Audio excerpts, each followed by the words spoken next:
안녕하세요. 캡톡어바웃의 진행을 맡은 사회자 신동혁입니다. 만나서 반갑습니다. 네, 반갑습니다. 안녕하세요. 자, 오늘 이 자리는요, 전기와 관련된 굉장히 다양하고 전문적인 이야기들, 실제 전문가분들 모시고 함께 이야기를 나눠보려고 하는데요. 그럼 한 분씩 자기소개 한 번씩 부탁드립니다. 네. 저는 한전에서 건설 혁신이 좀 필요한 시기입니다, 지금. 굉장히 이제 전력망이 많이 필요하다 보니까 기존에 하던 방식으로 건설을 해서는 이 수요를 다 맞출 수가 없어서 건설을 좀 혁신해야 된다. 건설 혁신실을 맡고 있는 이성학 실장입니다. 반갑습니다. 아니, 그 시작부터 혁신을 해야 됩니다. 약간 정치. 혁신을 잘하려면 잘할 수 있는 인재들이 필요하겠죠. 한국에너지공과대학교에서 학생들 가르치고 있는 김희태라고 합니다. 반갑습니다. 반갑습니다. 아니, 사실 그 교수님이라고 해가지고 약간 좀 연배가 좀 지긋하신 선생님께서 나오실 줄 알았는데. 선생님으로 불러주십시오. 저는 혁신적이진 않지만 그 전력망 입지를 담당하고 있는 전력망 입지의 김춘성입니다. 반갑습니다. 반갑습니다. 뜬금없는 질문일 수는 있는데 그 명색이 또 전기 관련해서 전문가분들이시잖아요. 그렇다 보니까 이제 정말 사소한 일상에서 전기의 좀 소중함을 좀 언제 느끼시는지 궁금하거든요. 일단 저 같은 경우에는 저희도 마찬가지로 신생아를 키우다 보니까 이제 뭐 맞추기 실내 온습도를 맞추기 위해서 뭐 제습기, 가습기, 선풍기, 에어컨 틀고, 그리고 실제로 오늘 여기 촬영을 나오기 전에 저희 아파트가 오늘 그 약간 전기 점검을 한다고 아침 2시간 동안 정전이 됐습니다. 정전이 되니까 이 만마존에서 이제 분유포트를 쓰질 못하고 막 에어컨을 못 쓰고 막 이러니까 막 그 잠깐 2시간인데 너무 힘들더라고요. 그만큼 이제 뭐 전기의 중요성을 잠깐 좀 깨닫긴 했는데 좀 선생님들께서는 어떠신지. 사실 가장 전기가 우리나라에 처음 들어온 게 1887년도거든요. 제일 처음에 들어온 게 전등이었어요, 전등. 이 전기가 밝혀주는 이 빛이 사실은 우리 인류, 그다음에 이제 사람들이 생활하는 이런 시간과 공간의 폭을 굉장히 넓혀줬죠. 네, 교수님은 어떠세요? 저도 이제 연구로 밥 먹고 사는 사람으로서 연구할 때 컴퓨터 시뮬레이션을 굉장히 많이 하거든요. 전 전기가 없으면 접어야 됩니다. 네. 저는 아주 사소한 건데 이 배터리, 휴대폰 배터리가 없으면 전화할 수도 없잖아요.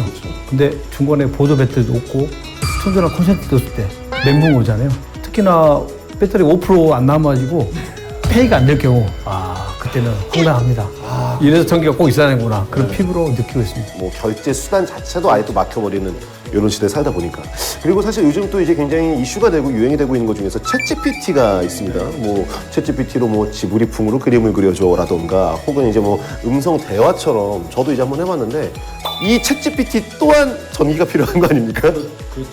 이만큼 약간 좀 세상과 좀 연결이 되기 위해서는 그만큼 전기가 좀 필수적으로 필요한 것 같다는 생각이 들더라고요. 얼마 전에 스페인하고 포르투갈에서 블랙아웃이 생겼는데 4월 달에. 그래서 스페인 정부에서는 국가 비상상태를 선포하고 전기가 끊어져서 그런 큰 재난이 발생했다고 하더라고요.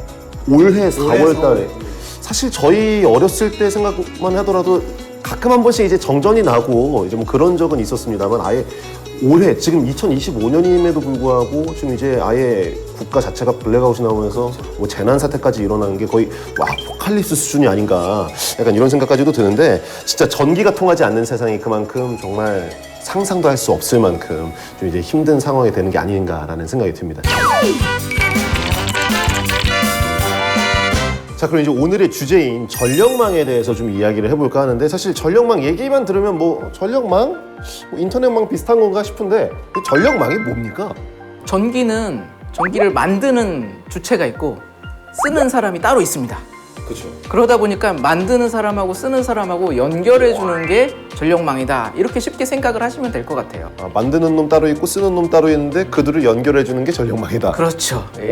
쉽네요. 그럼 뭐 제가 생각했었다는 건 인터넷망이랑 비슷한가 약간 좀 그런 거랑은 좀 결이 다른 건가요? 되게 복잡하게 연결되어 있다는 면은 똑같은데 인터넷망은 사실 만들어 놓고 제가 쓰는 거죠. 오히려 도로망이다라고 생각하시면 비슷할 것 같아요. 2차선의 도로가 있는데 사람들이 차를 점점 많이 사는 거예요. 그러면 정체가 만들어지겠죠. 그렇게 정체가 예상될 때는 도로를 늘려야 되겠죠. 그렇죠. 예, 전력망도 지금 우리가 전기를 점점 더 많이 쓸 거라고 예상이 되기 때문에 확충을 해야 되는 필요성이 있는 도로망과 같은 존재다 이렇게 생각하시면 될 것 같습니다. 그럼 그 부족한 전력 그 양이 좀 얼마나 좀 부족하게 되는 거죠? 뭐 전국적으로 그러니까 우리나라가 쓰는 전기는 당연히 이제 뭐 시간이 흐름에 따라서 많이 필요할 텐데 특히 이제 전기를 좀 많이 쓰는 것이 뭐 AI를 하기 위한 뭐 GPT도 전기를 많이 쓰고 반도체를 하기 위한 반도체 공장이라든가 이런 데들이 전기를 많이 쓰거든요. 최근에 이제 그 용인 지역에 그 반도체 클러스터가 이제 좀 조성이 되고 있습니다. 그래서 이쪽에서는 그 좁은 지역에서 한 2050년까지 약 한 10기가와트 정도의 전기를 사용하는 것으로 예정이 되어져 있어요. 근데 10기가와트가 어느 정도냐 하면은 우리가 이제 원자력 발전소가 사실은 발전소 중에서 가장 좀 규모가 큰 축에 들어가거든요. 뭐 지금은 아니지만 뭐 과거에 원자력 발전소 하나의 용량이 한 1기가와트 정도의 전기를 생산을 합니다. 그러니까 원자력 발전소 한 10개 정도가 만들어내는 전기를 그 용인 반도체 클러스터에서 앞으로 사용하게 될 거라는 거예요. 원전 하나에서 생산되는 양도 어마어마한데 그게 10개 정도나 필요한 정도. 사실 이 정도만 해도 되게 대단하구나라고 느끼는데 그러면 그 1기가와트라고 하면은 일반 세대에서 뭐 며칠 정도를 사용할 수 있는 그 정도 양이라고 좀. 과거에는 보통 한 가정이 사용하는 전기를 한 3kW 정도를 사용할 걸로 해가지고 인프라를 구축을 했는데 지금은 이제 전기를 조금 더 많이 쓰다 보니까 한 5kW 정도로 생각을 합니다. 근데 그러니까 한 가정에서 쓰는 게 5kW라고 하면은 원자력 발전소에서 뭐 1기가와트의 전기를 생산한다라고 하면 약 한 200만 가구가 쓰는 거를 한 개의 원자력 발전소가 생산을 하는 거고 그게 10개 정도가 생산하는 양을 용인 반도체 클러스터라고 하는 그 한정된 지역에서 사용을 하게 되는 것이죠. 진짜 전력 사용한 양이 진짜 어마무시하네요. 장난이 아니네요. 앞으로도 늘 걸로 전망되고요. 그래서 전력망이 많이 필요하게 된 거죠. 그러면은 지금 말씀하신 거를 바탕으로 보면 확실히 이제 전력망이 좀 확충이 돼야 되는구나라는 좀 생각이 드는데 그럼 지금까지 이 예정되어 있는 확충 규모가 지금 어느 정도나 되는지 이걸 좀 알고 싶거든요. 숫자로 말씀드리자고 하면 2년 전에 네. 10차 때 이제 수립한 양이 있거든요. 거기에서 필요한 이제 송전선로 양이 과거에 우리나라가 한 60년 동안 설치해서 지금 쓰고 있는 전력망 규모의 60% 정도에 해당하는 양을 앞으로 36년까지 이제 불과 한 10년 남짓 남았네요. 됩니까? 그 사이에 확충을 해야 되는 그게 돼요? 그래서 지금 건설이 혁신이 필요하다라는 겁니다. 그럼 약간 지금 어떻게 보면은 조금 더 원활하게 지금까지 진행이 잘 못 돼서 어떻게 보면 지금 발등에 불이 떨어진 약간 이런 상황이네요. 그러면 이게 지금 이렇게 조금 미뤄지고 잘 진행이 안 된 이유가 좀 있습니까? 물론 계획대로 잘 되면 너무 좋겠죠. 누구나 계획은 있으니까요. 그렇죠. 맞기 전까지. 예, 그렇게 안 되는 게 문제죠. 안 되는 이유가 너무 많습니다. 사실 인허가 문제도 굉장히 어렵고요. 시간도 오래 걸리고 절차도 까다롭고 또 이 송전선을 건설하는 게 뭐 허공에 하는 게 아니다 보니까 보통 이제 산을 넘어가고 막 들판을 가로지르고 이렇게 되거든요. 환경 문제 있고 안전 이슈도 확인해야 되고요. 사실 또 어려운 게 사람이 사는 지역을 지나가다 보면 그 지역에 이제 살고 계신 분들이 동의를 해주셔야 되는데 그 허락을 받는 게 너무 어렵습니다. 이 주민들이 수용을 해주는가 이 문제가 너무 어렵기 때문에 곳곳에서 이 절차들을 느리게 하는 요소들이 많은 거죠. 그러다 보니까 계획들이 뭐 제가 알기로는 한 10년 넘게 지연되는 그런 경우도 있다고 들었습니다. 10년 넘게 지연이 된다고요? 예. 아니 예상을 했고 뭔가 이게 진행이 돼야 되는데 그 10년이 지연되는 거면 뭐가 제일 문제가 큽니까? 제 개인적인 입장에서는 사람 상대하는 게 제일 어렵거든요.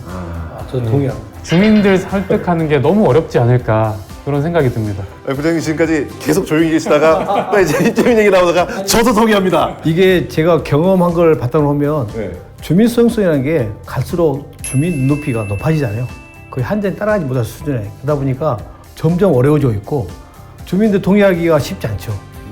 한전이 많은 노력을 하고 홍보를 하고 한다 하더라도 주민의 동의 받기가 갈수록 어려워지는 상황이 되었습니다. 근데 사실 어떻게 보면 이제 원전 같은 경우에도 마찬가지로 이제 입주민분들께서 이제 이걸 별로 선호를 하시지 않으니까 그래서 이제 처음 들어올 때 이 주민 설명회 같은 걸 하잖아요. 당연히 하죠. 근데 그런 주민 설명을 하고 공청을 해도 주민분들이 받아들이기에는 상당히 어려움이 있습니다. 몇 가지를 따져보면 상당히 복잡한 관계가 있는데 가장 우선적인 게 먼저 얘기하시는 게 전자파 계담도 많이 인터넷에 돌고 있잖아요. 그런 부분 때문에 이게 내 자녀한테 미칠까 손녀한테 미칠까 그런 막연한 불안감이 커져서 주민분들이 동기가 어려운 것 같아요. 맞아, 안 그래요? 저 그거 궁금했어요. 막 옛날에 우리 어렸을 때 보면 막 전자파 괴담이다 보다 해가지고 뭐 전자파가 나오는 곳에 있으면 뭐 정자가 뭐 이제 없어진다더라. 맞습니까? 그렇지 않죠. 아니에요? 저도 20년 넘게 한일에 생활하면서 전기를 많이 맞아봤지만 저도 자녀 두고 있는 아빠입니다. 전혀 문제 없이. 약간 이제 전자파에 좀 많이 노출이 되면 아들보다 딸이 생길 확률이 좀 더 높은. 저는 남매가 있는데요. 그래요? 같지가 않네요. 근거 없는 낭설이군요. 그렇습니다. 또 부동산 가치 하락이 있습니다. 집값. 집값. 내 땅이 철탑을 쓰면 집값이 떨어진 우려.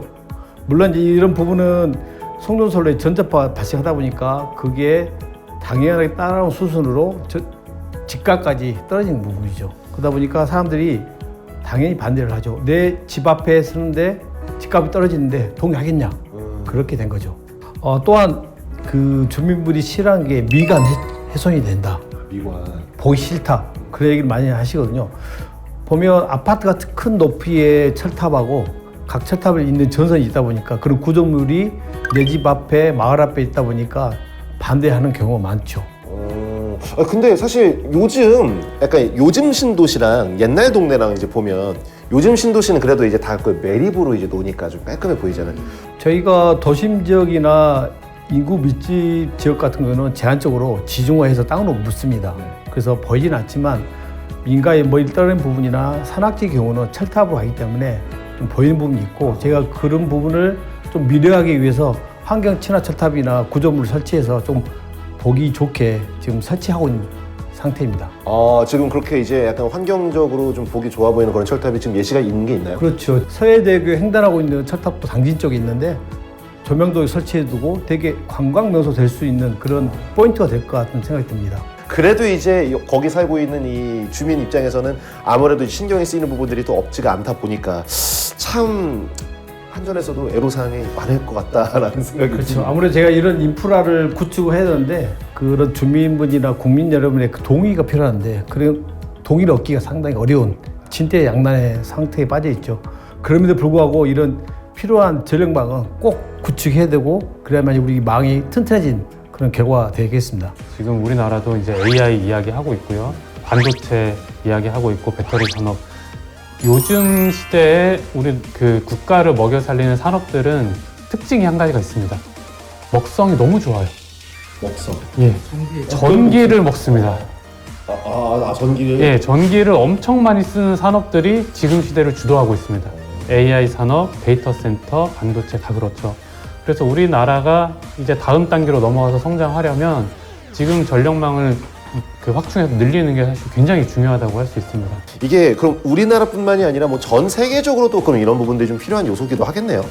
그렇죠. 예, 전 세계적으로 다 재생에너지를 하고자 하고 전 세계적으로 다 첨단 산업을 하고 싶어 하고 그러기 위해서 전력망을 구축하는 데 사활을 걸고 있습니다.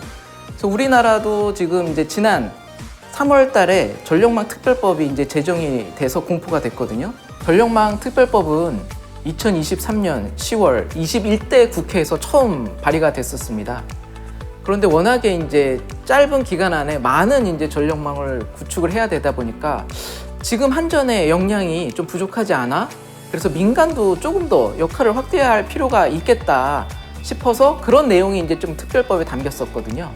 그런데 그 부분 때문에 사실 당시에 좀 전력망에 대해서도 민영화가 되는 것이 아니냐 이런 좀 논란이 일어났었습니다.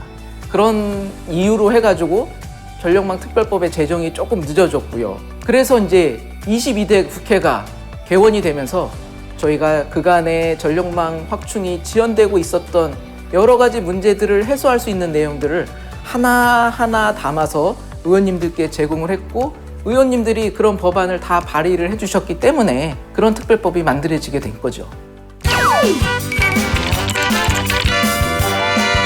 자, 그럼 그 전력망 특별법이 올해 9월부터 또 시행이 되는 거라고 하는데 그럼 이게 구체적으로 뭔지 조금 더 자세하게 듣고 싶거든요. 예, 전력망 특별법 관련해서는 이제 에너지 3법이라고 하는 세 가지 법을 기억하면 될 것 같은데요. 법안이 아시겠지만 이름이 좀 어렵습니다. 그래서 차근차근 좀 우리가 들어보면 첫 번째가 국가 기반 전력망 확충에 관한 특별법이 있습니다. 우리가 전기를 만들어내는 방법 중에 하나가 풍력 발전이 있는데 해상 풍력이 굉장히 중요합니다. 큰 역할을 하고 있기 때문에 이 해상풍력 그 도입에 대한 촉진을 하고 관련 산업을 육성할 수 있는 특별법이 있고요. 마지막으로 지금도 우리 전기를 굉장히 생산을 많이 해주고 있는 원자력 발전하면 폐기물이 나오게 됩니다. 그래서 보준위 방사성 폐기물을 관리하는 것에 관한 특별법, 이렇게 3가지가 에너지 3법으로 있습니다. 그러니까 여기 좀 포인트를 좀 찝어서 각각의 이제 이 3가지에 대해서 조금 좀 설명을 좀 간단하게 좀 더 해주신다면. 그 전력망 특별법의 포인트는 한 5가지 생각하시면 될 것 같은데요. 네, 첫 번째로는 국무총리실에서 하나의 국가기반 전력망위원회를 설치를 하게 됩니다. 위원회가 설치되면 이제 행정력을 모아서 여러 가지를 효율적으로 처리할 수 있으니까 우리가 빨리 될 수 있다는 걸 기대할 수 있겠죠. 두 번째로 아까 말씀드렸던 인허가 절차가 굉장히 간소화됩니다. 행정 처리가 빨라지면 그 전력망을 확충하는 데에 대한 모든 프로세스가 더 간소화될 수 있을 거라고 기대가 되고요. 세 번째로 전력망 개발 사업을 지원해서 관련된 그 산업들을 더 부흥시킬 수가 있습니다. 네 번째로는 이렇게 만들어낸 전력을 잘 쓸 수 있게 수요처를 확보하는 것도 더 쉬워집니다. 수도권 지역에서도 여러 가지 신산업들이 만들어지고 있는데 이런 곳에 전력을 안정적으로 보낼 수 있는 여건이 마련이 되게 되고요. 마지막으로 이렇게 만들어진 전력망에 재생에너지가 많이 들어오면 결국 우리가 탄소 중립을 달성하는 데 기대가 됩니다. 탄소 중립이 또 여기까지 오는군요. 근데 방금 전에 말씀을 하셨던 것 중에서 좀 기억에 남는 것 중에 하나가 그 인허가 절차의 간소화를 말씀을 하셨는데, 그럼 이게 원래 몇 년이었다가 몇 년 정도로 줄어드는 거예요? 사실은 우리가 이제 전력망을 계획을 세우면 이 전력망이 완성될 것으로 기대하는 기간이 있거든요. 그 기대하는 기간이 한 9년 정도 됩니다. 사실 이제 9년이 좀 긴 것 같지만 맨 앞단에서는 전력 설비를 어디다 설치를 할 건가 입지를 잡아야 되고요. 입지가 잡혀지면은 그 입지에 전력망을 설치하기 위한 여러 가지 이제 각종 인허가를 받아야 되고요. 인허가까지 끝나면 그 다음 단계에서 이제 공사를 실제적으로 하게 되니까 이런 모든 과정을 거치면은 한 9년 정도가 걸릴 것으로 예상을 하고 우리가 계획을 세우는데, 실질적으로 뭐 최근 한 5년 정도 통계를 보니까 약한 이게 한 13년 정도 걸리고 있어요. 한 4년 정도가 지연이 되고 있었던 거죠. 근데 이제 이 전력망 특별법에서는 그 모든 단계마다 지연되는 요소들을 좀 축소를 합니다. 그래서 입지 선정, 이거 정말 주민들 의견 수렴해서 다 하는 거 필요하긴 한데 그래도 제한을 두는 겁니다. 그래서 한 1년 반 정도 안에는 입지 선정을 끝내줬으면 좋겠어 라고 법에서 좀 요구를 하고요. 그 다음에 인허가도 아까 교수님께서 말씀하신 그런 전력망위원회에서 모든 거를 한꺼번에 모여서 한꺼번에 인허가를 원샷으로 하자. 그래서 그런 인허가 기간도 단축하고, 그 다음에 실제 공사를 들어갔는데 공사를 하는 데 있어서 또 거기 이제 주민들이 실질적으로 이걸 또 좋아하지 않을 수 있거든요. 이러면 막 지자체에서 또 추가적인 인허가를 막 해주기 어려운 부분들이 있어요. 이런 것도 모두가 다 국가가 책임을 져서 어떤 갈등을 조정하고 이견을 조정을 해서 빠르게 할 수 있도록 하자라는 게 이 특별법이었기 때문에 그렇게 되면 계획대로 약 한 9년 안에 이걸 다 맞출 수 있지 않을까 이렇게 좀 기대를 하고 있습니다. 사실 그럼 이 특별법 제정으로 인해서 이 주민분들과의 설득에 관련된 이런 해결에 대한 실마리를 찾게 될 수도 있을까요? 그렇습니다. 특별법의 주요 내용 중에 하나가 주민분들을 위한, 토지 소유주들을 위한 보상과 지원을 조금 더 두텁게 확대하는 거거든요. 또 이런 보장 관련 제도가 또 이런 게 또 이제 생긴다라고 하면은 아무래도 또 이제 주민분들과의 조금 더 이제 이 협의 이런 부분이 조금 더 이제 쉬워지지 않을까 싶은데, 좀 그래서 또 이제 새로 또 발족된 부서가 또 생겼다고요? 그렇습니다. 특별법 제정 이후에도 많은 지원과 보상 제도가 마련됐긴 했지만 한쪽에서는 전력망 확충에 대한 어려움이 많이 있는 것은 현실입니다. 갈등이 심화되고 있는데 그런 걸 해소하기 위해서 새로이 전력망 입지처가 새로 발족이 되었습니다. 그러면 그 전력망 입지처 같은 경우에 좀 어떤 곳인지 좀 구체적인 설명이. 앞서 우리가 나눴던 얘기처럼 전력망의 얘기를 많이 나누는데요. 국가기관망 건설의 가장 중요한 부분이 입지라고 볼 수 있습니다. 입지란 것은 전체 계획하고 시공 단계 중에 맨 앞에 있는 단계이거든요. 입지가 잘 돼야지 모든 사업이 순차적으로 잘 될 수 있는 부분이죠. 이걸 건설로 표현하다면 첫 사업을 잘 돼야지 그 다음 공정인 사업이 잘 이루어질 수 있거든요. 그런 입지 선정 업무를 전담하고 있는 게 전력망 입지처가 되겠습니다.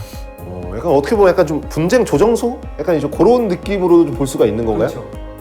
현재는 입지를 둘러싼 갈등이 많이 생기고 그런 부분이 있다 보니까 그런 갈등을 조정하고 입지 선정 단계의 사업을 어떻게 전략적으로 잘 마무리할지 그런 고민을 계속 하고 있는 부서가 되겠죠. 아, 그렇군요. 일단 이제 특별법이 생기면서 이런 이제 부서까지도 생기면서 조금 더 이제 원활하게 이렇게 이제 뭐 분쟁들을 갈등들을 좀 조정할 수 있는 이런 또 이제 부서가 생겼다 보니까 앞으로도 입지처가 분쟁 조정 잘 해주시길 바라겠습니다. 지금 현재 2월 달에 발족이 됐는데 현재까지도 단단하게 열심히 하고 있습니다. 어쩐지 이 단내가 어디서 나나 했더니 여기 있었군요.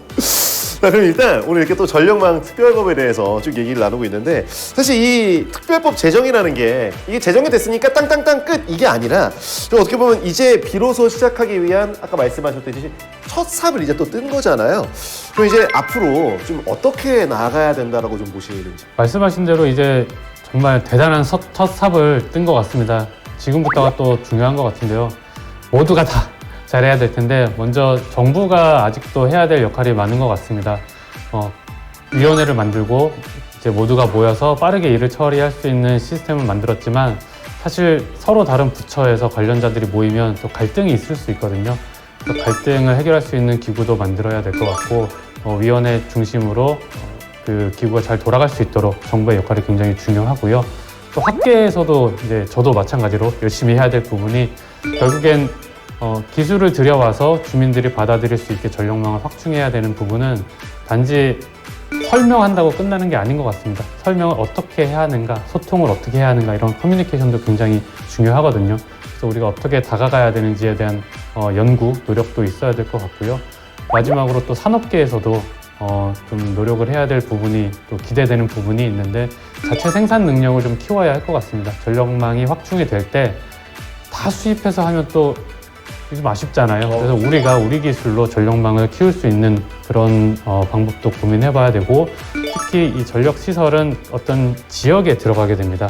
그러면 가급적 그 지역에 있는 수단과 지역에 있는 리소스를 써서 전력망을 받아들이는 게 그 지역에 도움이 될 수 있게끔 구조를 만들어가는 게 오히려 수용성도 높일 수 있고 하기 때문에 이런 부분들이 각지에서 조금 노력이 이어져야 될 것 같습니다. 근데 사실 말씀하신 이제 이런 부분들뿐만이 아니라 이 사업을 이끌어 나가야 되는 어떻게 보면 한전의 역할이 가장 좀 중요하지 않나라는 또 생각이 들거든요. 그렇죠. 아무래도 한전 자체적으로 하기에 한계가 있겠지만 이런 도전적인 과제를 해결하기 위해서는 한전의 역량을 총결집해주고 같이 나가야 하는 그런 분위기가 형성돼야 할 것 같습니다. 본사에서는 모든 공정에서 지연되거나 지연 예상된 부분을 캐치하고 분석해서 어떻게 제도적으로 보완할지 프로세스 개선하는 그런 업무를 하고 있고요. 그런 현장 의견을 받아서 건설본부나 지역본부, 사원 여러분들이 동시에 힘 합쳐야지 잘 돌아가지 않나 그런 생각해 봅니다. 일단 이렇게 좀 말씀을 들어보니까 확실히 이제 뭐 올 포원, 원 포올이라는 좀 구절이 떠오를 정도로 이 하나의 사업을 위한 모두 그리고 이제 모두를 위한 하나의 사업이란 게 한전에게 있어서는 이게 전력망 구축이 아닌가라는 또 이제 그런 생각이 듭니다. 이렇게 이제 오늘이 아니죠. 어떻게 보면 이제 특별법이 통과가 된 만큼 앞으로도 이제 사업이 쭉쭉 마치 전류가 흐르고 있는 이제 것처럼 막힘없이 잘 풀리길 바라는 마음뿐입니다. 자, 이제 캡 토크아웃 첫 번째 이야기가 좀 마무리될 시간이고요. 부장님과 실장님께서는 좀 어떠셨는지 좀 궁금하거든요. 네, 지금 이제 전력망이 굉장히 이제 중요해졌고 이런 자리가 마련된 것 자체가 고무적이라고 생각을 합니다. 말씀하신 대로 올 포 원, 원 포 올 이런 정신으로 한전이 지금 전력망 확충에 총력을 기울여야 될 것 같고요.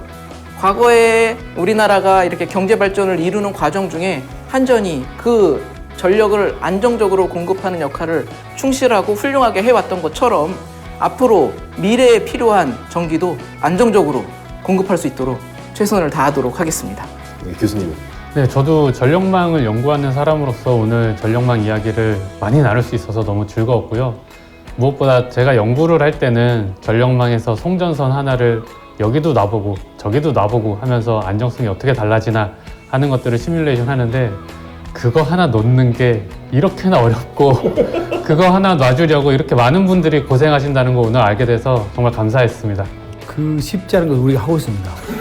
네, 농담이고요. 오늘 전력망 특별법 방송을 함께해서 상당히 기쁘고요.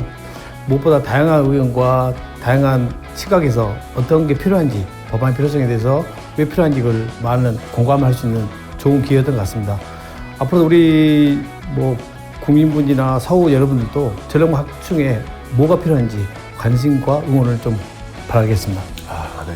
자, 이야기 나눠보니까 마치 이제 우리 눈엔 보이지 않지만 마치 전기처럼 정말 이제 이 각각의 이제 위치에서 정말 이제 신경들을 정말 많이 써주고 계셨구나라는 게 다시 한 번 더 느껴집니다. 그럼 저희는 또 다음에 새로운 전기 이야기로 캡톡 어바웃 돌아오도록 하겠습니다. 그럼 여러분들 다음 시간에 만나요. 감사합니다. 감사합니다.